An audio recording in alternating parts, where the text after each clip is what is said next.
મનને જે જીતી લેને એ જ શાંતિ પામે છે સાહેબ.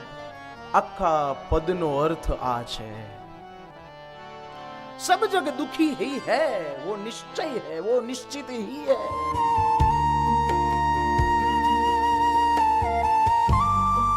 મનને જે જીતી લેને એ જ શાંતિ પામે છે સાહેબ.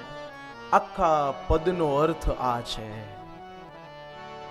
सब जग दुखी ही है, वो निश्चय है, वो निश्चित ही है. રૂપિયા પૈસા આવી જાય તો ઐશ્વર્ય ભોગવી શકાય, મનની શાંતિ નો ખરીદી શકાય. મનની શાંતિ જોતી હોય તો કોઈક સંતના શરણે જવું પડે, ગુરુના શરણે જવું પડે, આવા સત્સંગમાં જવું પડે તો મનની વ્યથા દૂર થાય. કહત કબીરા वो नहीं दुखिया जिसने मन को जीता. મનને જીતવાની જ આ કથા છે.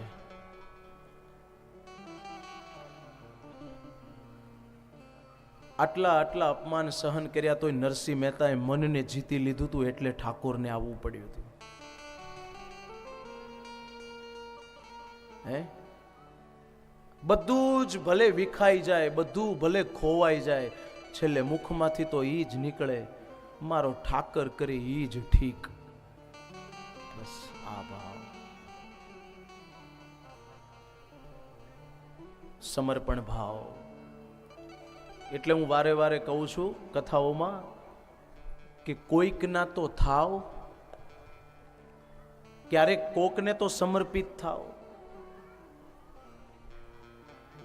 સમર્પિતતામાં જે ભાવ છે, જે પ્રાપ્ત થાય છે ને, એ મેં કર્યુંમાં નથી થતું. માટે મનને જીતવાની આ કથા છે. વિદ્યા બધું જ પ્રાપ્ત કરાવે છે, પણ હરિનામ છે એનાથી શાંતિ મળે છે. તો ભગવાન એ ગુરુનો મહિમા વધારવા માટે, વિદ્યાનો મહિમા વધારવા માટે વશિષ્ઠ બાપજીને ત્યાં ગુરુકુલની અંદર વિદ્યા પ્રાપ્ત કરવા જાય છે. અને અહીંયા વિશ્વામિત્રજીના આશ્રમમાં યજ્ઞો નિત્ય ચાલી રહ્યા છે. ત્યાં અસુરો યજ્ઞનો વિધ્વંસ કરે છે. યજ્ઞની અંદર હાડકા, માંસ ઇત્યાદિ બધું નાખી અને અપવિત્ર કરે છે. માટે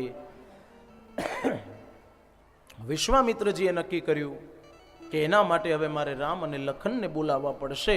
ત્યારે અયોધ્યા સમાચાર કેવડાવ્યા અને વિશ્વામિત્ર બાપજી દશરથજીને ત્યાં પધારે છે. સ્વાગત ઇત્યાદિ કર્યું છે, પ્રણામ કર્યા છે, બિરાજમાન કર્યા, સિંહાસન આપ્યું અને પૂજા કરી છે વિશ્વામિત્ર બાપજીની.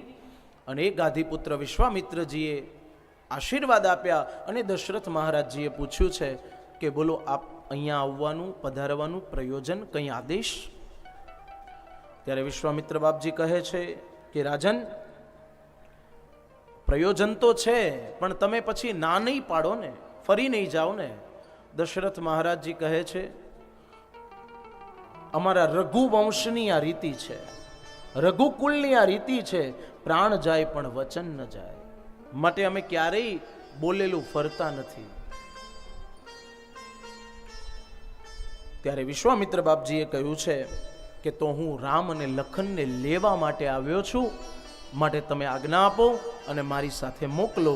જ્યાં આ શબ્દ સાંભળ્યો ત્યાં તો આઘાત લાગ્યો. પણ વિશ્વામિત્ર બાપજીએ કહ્યું કે તમે જ હમણાં કહ્યું કે બોલેલા વચન તમે ફરતા નથી, મને તમે હા કહી દીધું છે. ત્યારે દશરથ મહારાજજી કહે કે રામ મારો પ્રાણ છે તો લખન મારો શ્વાસ છે.